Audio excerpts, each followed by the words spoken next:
মানুষ প্রয়োজন মেটাতে যতটা প্রশংসা করে, প্রয়োজন ফুরিয়ে গেলে তার চেয়ে বেশি বদনাম করে। এটাই সত্যি, এটাই বাস্তব। আসসালামু আলাইকুম, সবাই কেমন আছেন? আলহামদুলিল্লাহ, আমি অনেক ভালো আছি। আজকের ব্লগটা সকাল থেকেই শুরু করেছি। সকালবেলা ছাদে এসেছি ছাগল নামানোর জন্য। তো ছাগল নিয়ে পরে নিচে এসে পড়েছি, ক্ষেতের ভিতর দিয়ে দিয়েছি। ওরা এখানে খাবে আর আমি ঘরে গিয়ে কাজ করব। তো ছেলের জন্য নাস্তাটা রেডি করে নিয়েছি, ছেলেকে নাস্তা দিয়ে দিয়েছি। সে তো কম্বলের নিচ থেকে বেরিয়ে হতে চায় না, সকালবেলা যেহেতু ঠান্ডা। তো আর এদিকে এখন হচ্ছে স্বামীর জন্য ডিম আর পান নিয়ে যাচ্ছি ফার্মে তাকে দেওয়ার জন্য। গিয়ে দেখি সে তার কাজে ব্যস্ত।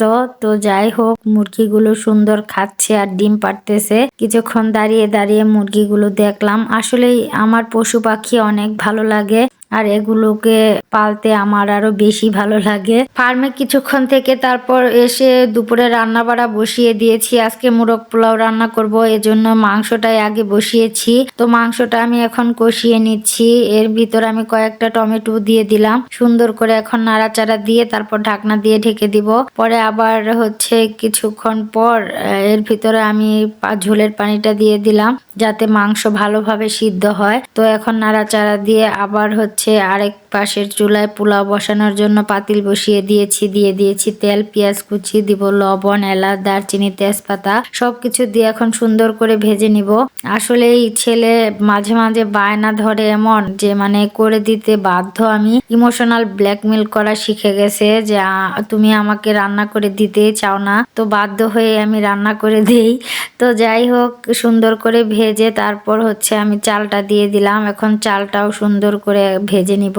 তো চালটা যত সুন্দর ভাজা হবে, ঝরঝরা হবে, পোলাওটাও কিন্তু তত সুন্দর হবে। তো এর ভিতর আমি পরিমাণ মতো পানিও দিয়ে নিয়েছি। এখন হচ্ছে কিছুক্ষণ সুন্দর করে জাল করে তারপর হচ্ছে মাংসটাও দিয়ে দিব। তো আমি ভুলেই গিয়েছিলাম মশলা দিতে, তো মশলাটাও দিয়ে নিলাম। এটা আসলে চাউলের সাথেই ভেজে নেই সব সময়, আজকে আর দিতে মনে ছিল না। তো এখন হচ্ছে মাংস দেওয়ার পালা, মাংসটাও ঢেলে দিলাম। এখন সুন্দর করে নাড়াচাড়া দিয়ে তারপর হচ্ছে ঢাকনা দিয়ে ঢেকে তার রান্নাটা করে নিব আর কি। মোটামুটি যখন একদম ঝোলটা মানে পানিটা কমে যাবে তখন হচ্ছে ভাপে বসিয়ে দিব, তাহলে রান্না হয়ে যাবে। এই তো আমার পানিটা অনেকটাই কমে গেছে, তো এখন একটু নাড়াচাড়া দিয়ে নিচ্ছি। আর এগুলো হচ্ছে হাতের চাউল, তো পানি মোটামুটি একটু কমই দিয়েছি। আল্লাহ ভরসা কেমন যে হয়, তো দেখা যাক কি হয়। মাশাল্লাহ মাশাল্লাহ, অনেক সুন্দর হয়েছে। তো আমি হচ্ছে বাড়িতে যাওয়ার পরে আমার আম্মা হচ্ছে নতুন চাল দেখি পানি একটু কম দিয়ে রান্না করছে। তো আম্মা বলতেছে যে এর ভিতরে একটু পানি কম দিলে মানে পোলাওটা অনেক সুন্দর হয়। তো এই চাউলগুলো হচ্ছে আমার আম্মা এনেছিল, এজন্য আমিও আজকে পরিমাণের চেয়ে একটু কম দিয়েছি পানি। আর নামানোর আগে একটু বেরেস্তা দিয়ে নিচ্ছি।